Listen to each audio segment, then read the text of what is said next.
Hi, Mike. How you doing? Very good. How are you, Trey? I'm doing pretty good. I'm excited about this Valentine's special. Oh boy, the Valentine's special. I didn't even think about it in those terms. Yeah.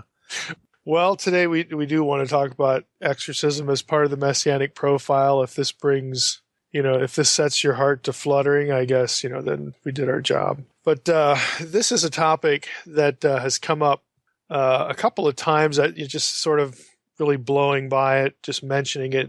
I couldn't even really tell you specifically where I've mentioned it in past episodes, but thought this would be a good landing place for an episode of its own. And it's, sort of the content that, our listeners like. It's not in the unseen realm, so this would be an example of something I'd get into in a subsequent book, but you're going to get it here first. So we ought to just jump in here and say something about it. Now, for those of you who are familiar with Unseen Realm, the book, or have heard me, talk about Unseen Realm, you'll know that typically I say something about what I refer to as the Messianic profile. And that is the reality that what is given to us in the Old Testament in terms of who the Messiah would be, what he'd be like, what he'd do, what he'd say, all that sort of thing, none of that is really spelled out in very specific verses. I mean, it's hard to find more than one line saying something about the Messiah. And in the Unseen Realm, I talk about how this is important because it factors into what Paul said in 1 Corinthians 2, that had the rulers of this world, the powers of darkness known what the plan was, they never would have crucified the Lord of glory. And the idea is that the profile, and specifically the plan, was deliberately obscured. You had to you could only really tell what the plan was and the fullness of the picture in hindsight, because then you would be able to go back and pick up, the parts of the profile scattered in 100 places in the Old Testament, put them all together, and you get this complete picture of, who the Messiah would be, what he was supposed to do, what he was about, what the plan was, what the end game was, all these sorts of things. And you only get part of that that's really obvious. There are a lot of things that Jesus does and says that aren't easy to sort of process why. How does that relate to who he is and what he's doing? And I want to read a little excerpt from Unseen Realm to sort of, again, set up the problem here. Because in short terms, when Jesus shows up and starts exorcising demons in the Gospels, everyone sort of, you get the feel that, oh, well, this is what the Messiah is supposed to do. But there is no verse in the Old Testament. There's no passage. There's no prophecy about the son of David, the Messiah, casting out demons. You don't get it. In fact, demons are only referred to twice, and they're not really the demons of the New Testament. The shadim of the Old Testament, again, the term refers to a territorial entity, territorial guardian, and I talk about that in Unseen Realm a good bit. That's not what a demon is according to the Gospels. Those are two different critters, so to speak. So you don't even really get that hardly at all, and you don't get it clearly at all. You get a few little obscure kind of side references to ideas that would be associated with the demons as we think of them in the Gospels. You get a little of that in the Old Testament, but it's really hard to even detect that that's what you're reading when you go through certain passages. But readers of the Unseen Realm are sort of familiar with that. But I want to read this one section about the Messianic profile again to help further set up the topic. So I wrote, by God's design, the Scripture presents the Messiah in terms of a Messianic profile that can only be discerned after the pieces are assembled. Paul tells us why in 1 Corinthians 2, 6-8. If the plan of God for the Messiah's mission had been clear, the powers of darkness would never have killed Jesus. They would have known that his death and resurrection were the key to reclaiming the nations forever. Chances are good that you've heard the New Testament mistakenly read back into the Old hundreds of times. Therefore, you might be surprised to hear me say that the Old Testament profile of the Messiah was deliberately veiled. Then skipping ahead a little bit, this is pages 241, 242. I write this. Even after the resurrection, the disciples had to have their minds supernaturally opened to see a suffering Messiah. The risen Jesus says that explicitly in Luke 24. This is verses 44 through 45. These are my words that I spoke to you while I was still with you, that everything that is written about me in the law of Moses and the prophets and the Psalms must be fulfilled. Then he opened their minds to understand the Scriptures. So this is after the fact. I mean, the risen Christ is standing in front of them, and he still has to open their minds. And a big part of the reason is because the information is just scattered. It's blown up into 100, or pieces or so, that only in hindsight can they be properly put back together and parsed. And my last statement here from the book, the point is straightforward. Only someone who knew the outcome of the puzzle, who knew how all the elements of the Messianic mosaic would come together, could make sense of the pieces. Jesus had to enable the disciples to understand what the Old Testament was simultaneously hiding and revealing. It wasn't a matter of reading a verse here and there. So again, that's from pages 241 through 242 of Unseen Realm. Now, to sort of bullet point the topic for today, what we have here, in the New Testament, specifically in the Gospels, is the title Son of David. Son of David is found only in the Synoptic Gospels. So that's element number one. Element number two is that title is associated with a figure who heals and exorcises demons in the Gospels. Third point, while healing is a clear part of the Messianic profile in the Old Testament, remember Jesus quotes a passage from Isaiah to that effect that includes healing. So while that part's kind of clear, exorcising demons, casting demons out, is not clear at all. There is nothing in the Old Testament, at least to surface reading, that is about this. So where in the world would they get this idea? Why would people living, during the experiences of the incarnation, Jesus' first advent, when he's going around casting out demons, why would they just look at that and say, well, of course, this is the Son of David. This is what the Son of David's supposed to do. Where would they get this idea? What preconditioned them to expecting that this was going to happen? What preconditioned them to the fact that once they saw somebody do this, they said, aha, we have here the Son of David, the Messiah. What was it that led them to that point where they could process what was going on correctly? So that's what we want to talk about. And we really have to begin, surprisingly enough, in the Old Testament. And this is going to be some obscure stuff. But I'm going to quote one passage in the Old Testament. Then I'm going to quote it in the Septuagint, the Greek translation of the Old Testament, again, that a lot of people, a lot of Jews or Gentiles, would have been familiar with. I mean, mostly Jews before we have the first advent, because, if you're a Gentile, you don't really have any interest in reading stuff that Jews wrote. I mean, if you're an intellectual, you might, but again, the masses don't. When Gentiles start becoming converted after, the resurrection or the ministry of the apostles, well, then you get a lot of Gentiles reading the Septuagint because, hey, that's your Bible. This is where the Messiah was presented. Well,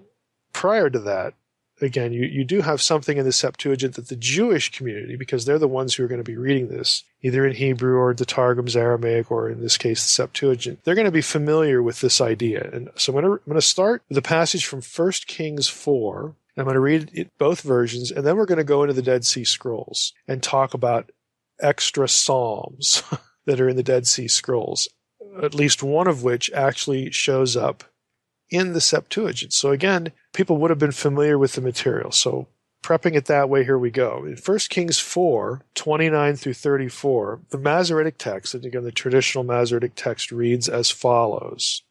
And God gave Solomon wisdom and understanding beyond measure, and breadth of mind like the sand of the seashore, so that Solomon's wisdom surpassed the wisdom of all the people of the East and all the wisdom of Egypt.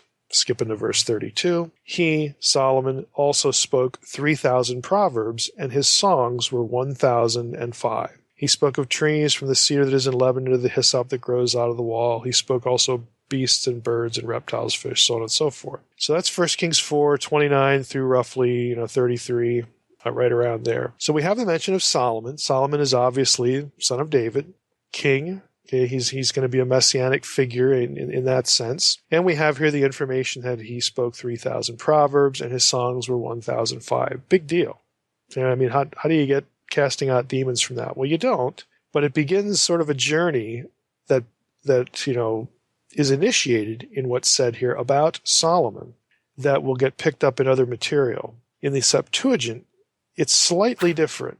Okay, the difference here is in verse 32. And Solomon spoke 3,000 proverbs, and his songs were 5,000. So there's a lot more songs in the Septuagint version than there are in the Masoretic text version. And that's because, as we move to the Dead Sea Scroll material, that's because the Jewish community, and of course the community that's part of the community that would have produced the Septuagint, knew of lots of other psalms.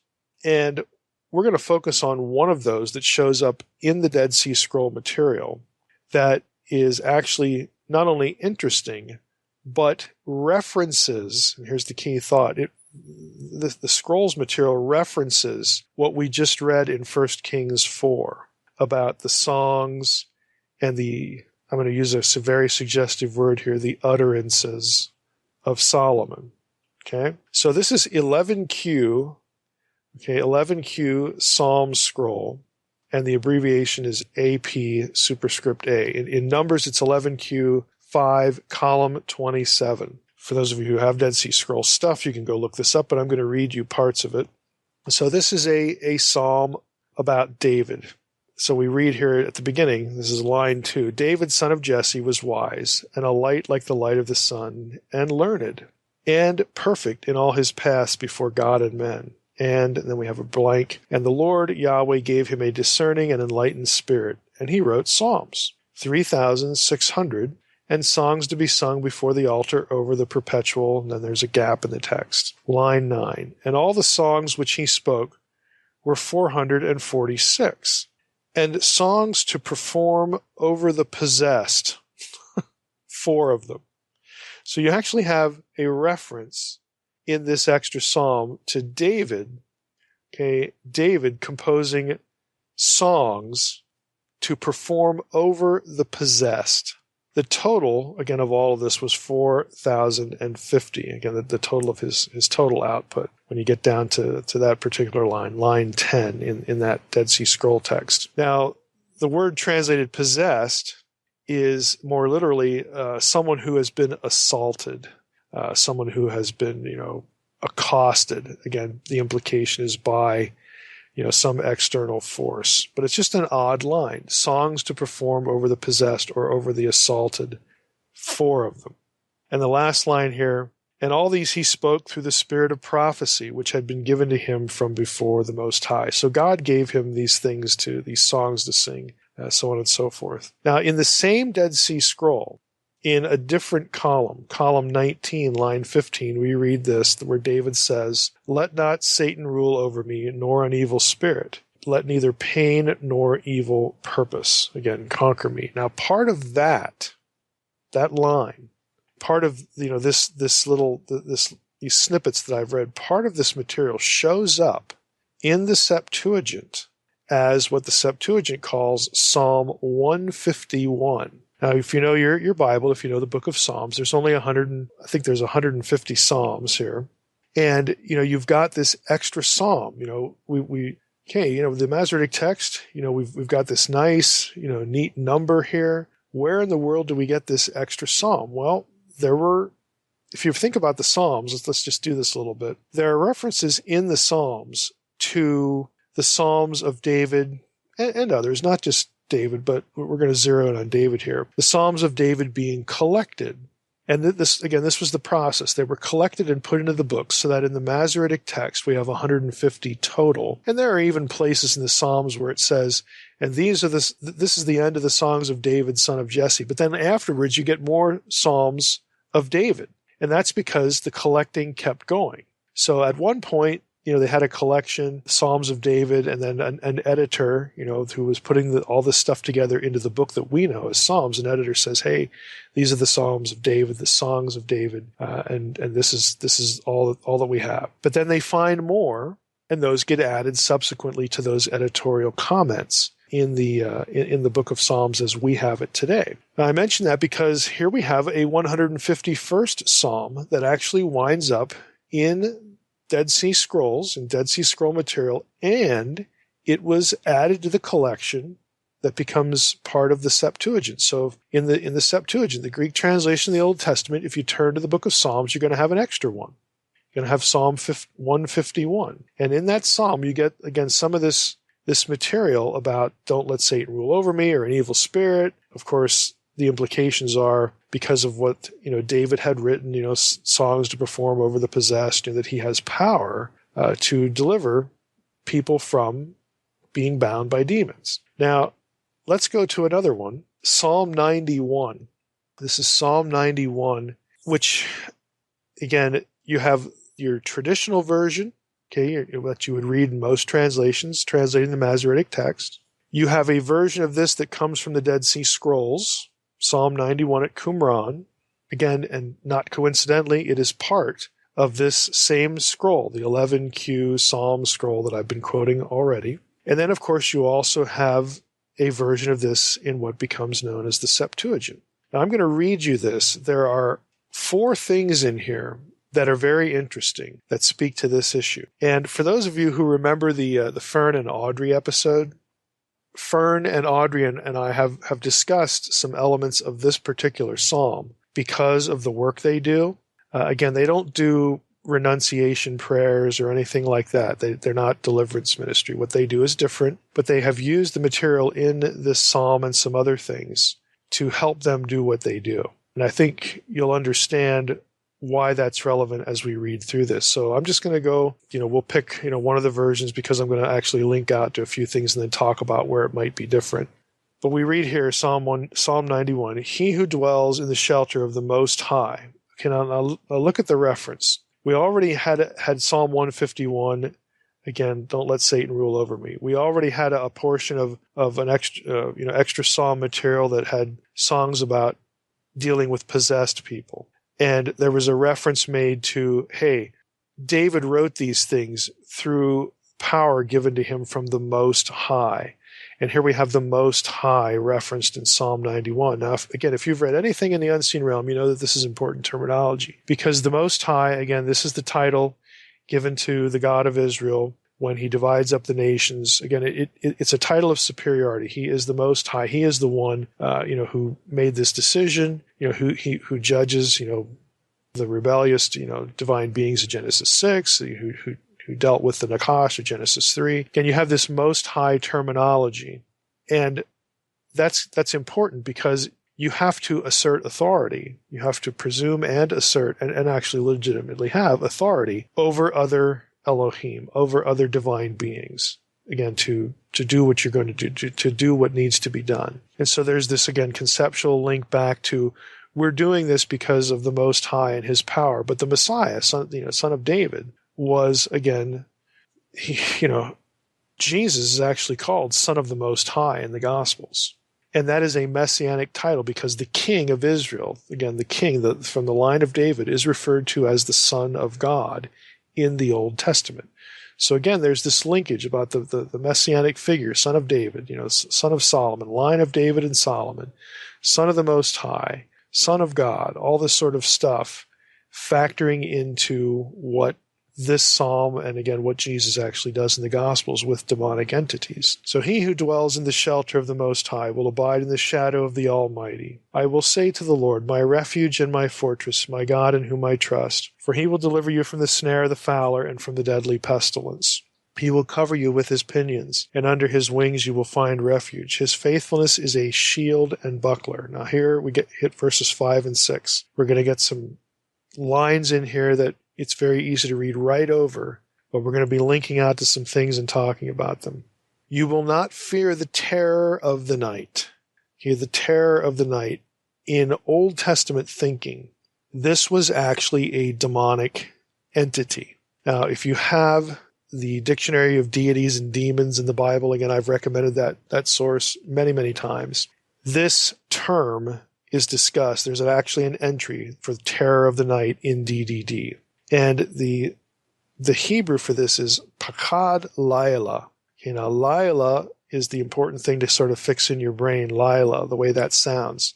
Because, to quote the article, there have been some attempts to relate Laila etymologically to Lilith, which is referenced in Isaiah 34:14. This is Lilith, again, which is a demonic figure in Jewish tradition. But the entry continues, Akkadian Lili is actually a better choice. Akkadian Lili was a night demon. So Lili, Lila, it's different than Lilith.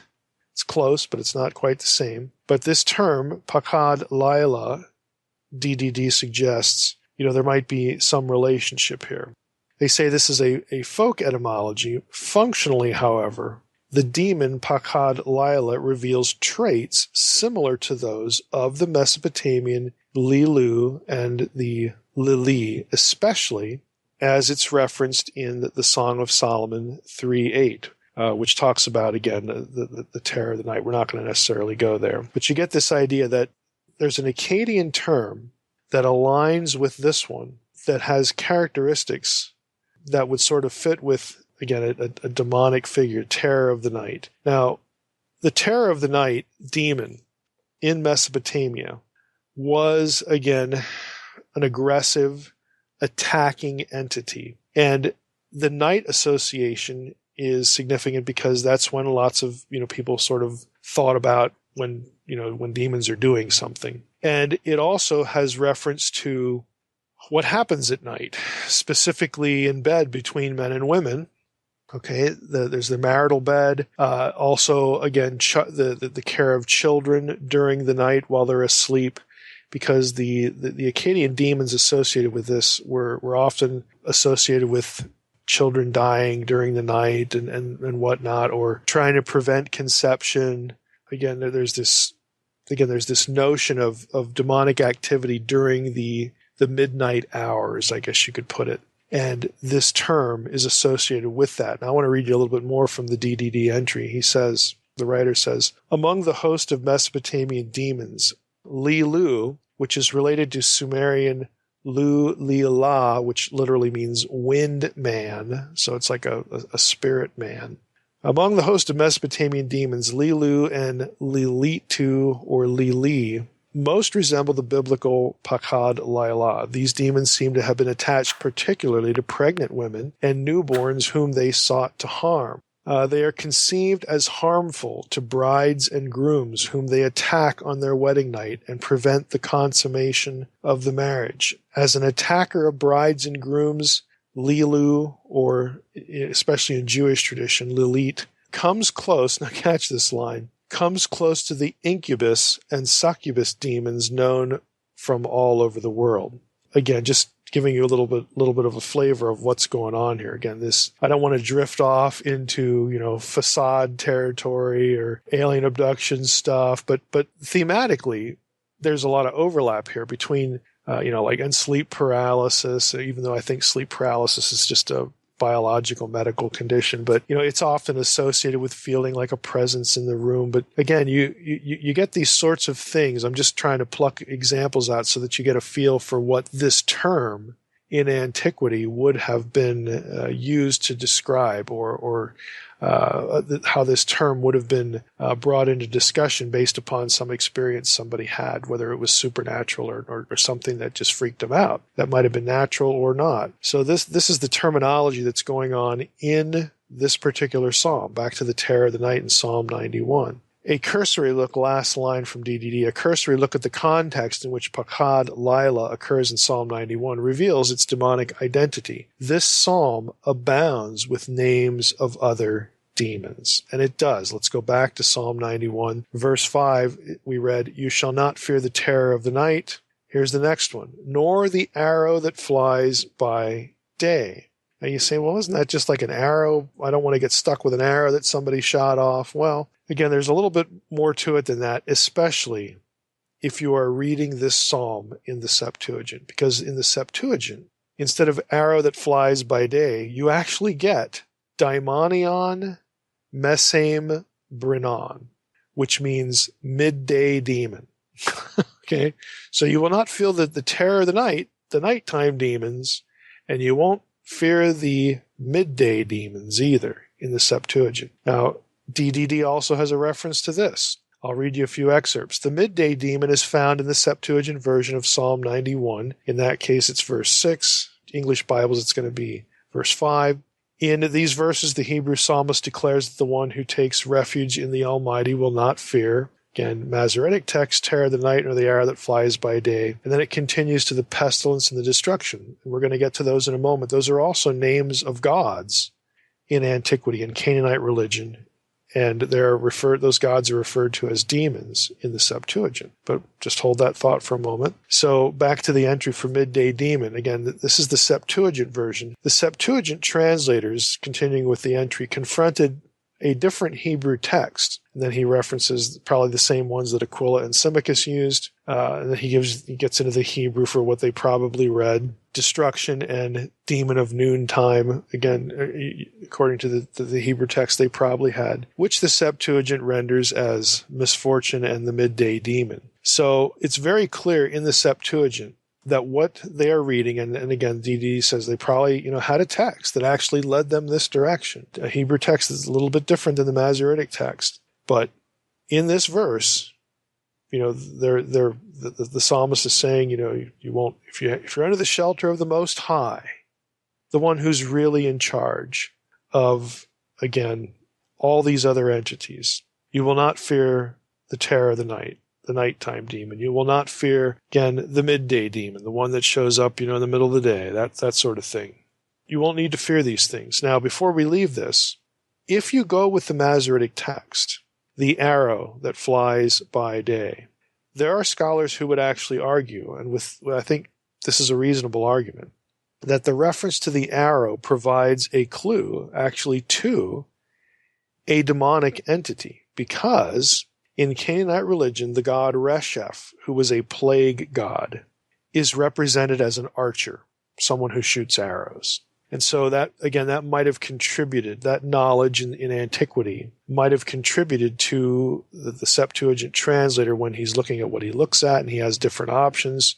It might have led him to say, okay, we got it, midday demon, we get it because of this, the way Resheph, again, was depicted and described in Canaanite literature. So even if you want to go with MT, you don't like Septuagint, you can still be dealing with a demonic entity here. And Resheph, again, was a deity. It was a god in Canaanite religion. Continuing on to the next verse. So you won't feel the terror of the night. You won't need to fear either the arrow. Again, the Resheph's darts. Remember, what Paul talks about, the fiery darts, of the wicked.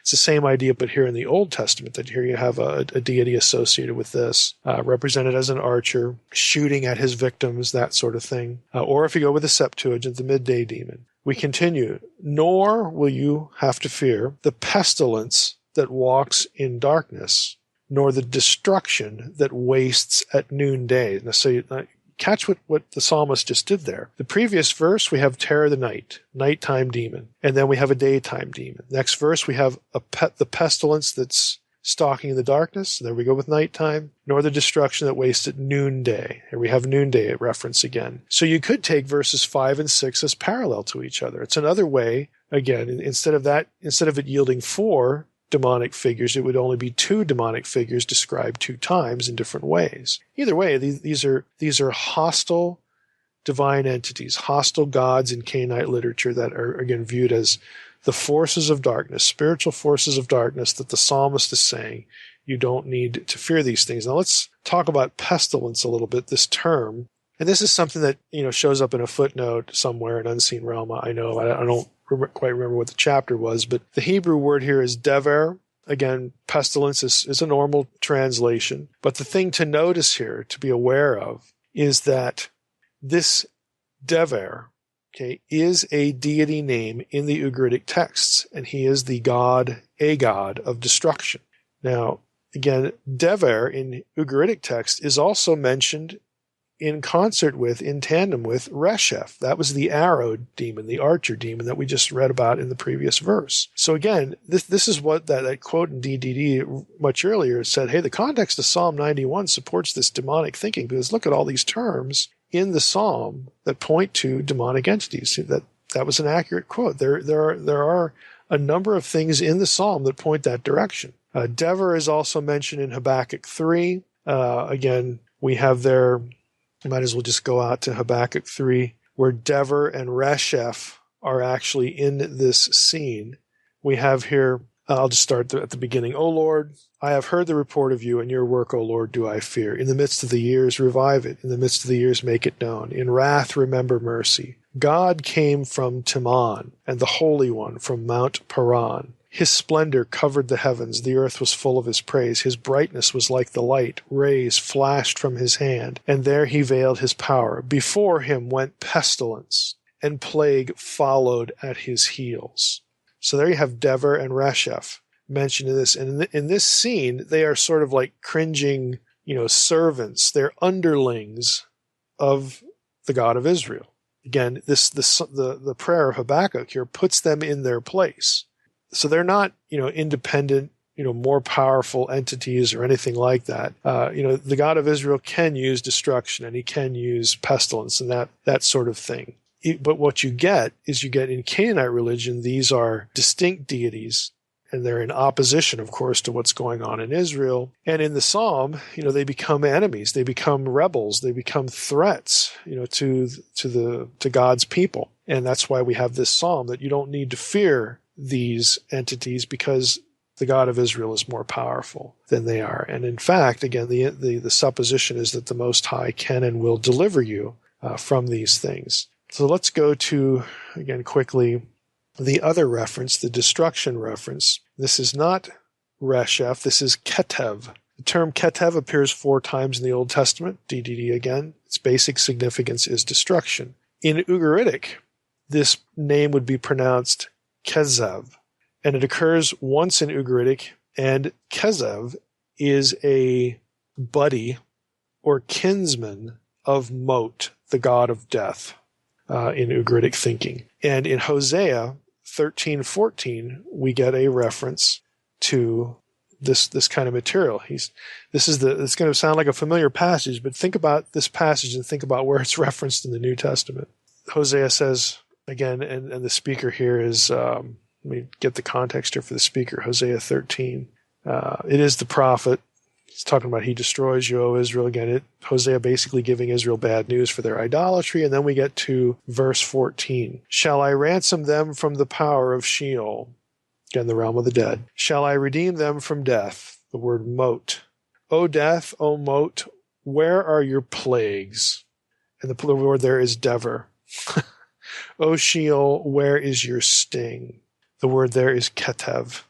Compassion is hidden from my eyes. Now, where do we see that quoted in the New Testament? O death, okay, where is your sting? Okay, all that sort of thing. We get it in 1 Corinthians 15:55. O death, where is your victory? O death, where is your sting?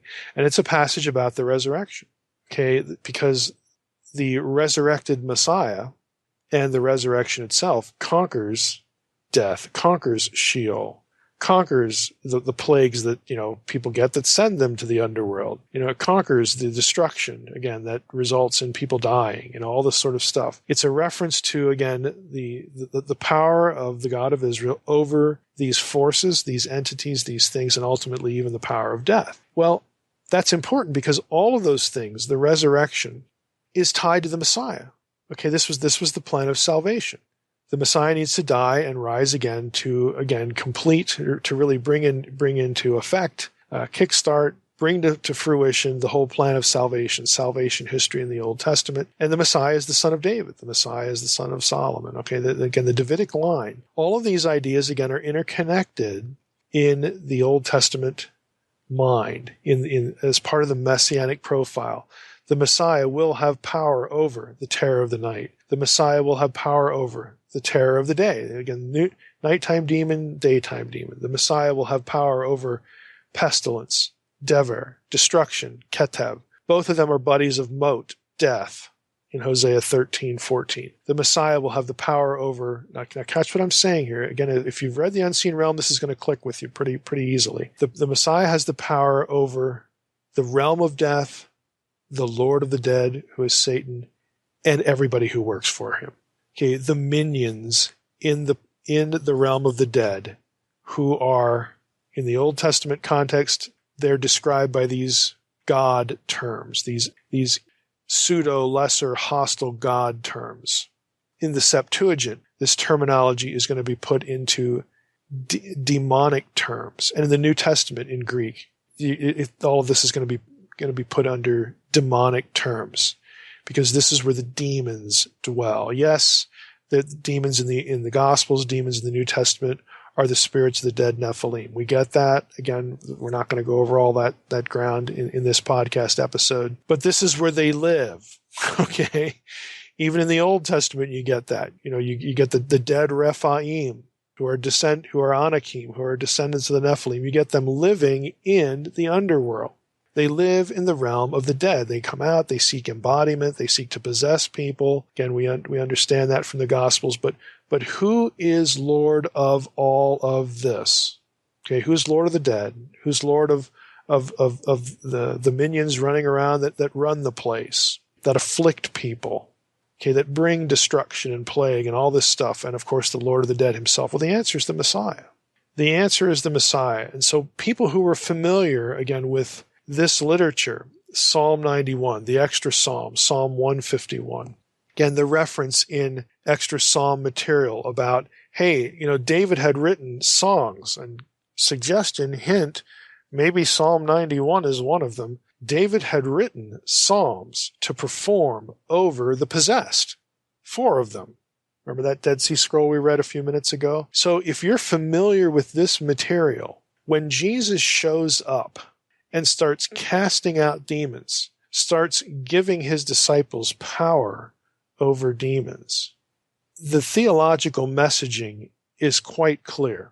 This guy has to be the Messiah, because only the Son of David, only the Messianic figure, only the Messianic king would have been authorized, would have been empowered to do this, and to do it for real. As other than being a pretender, he not only has the power, but he dispenses it to his followers, to his disciples. And again, it's no coincidence that when Jesus does this stuff, the first time that he does this is he sends out the 70.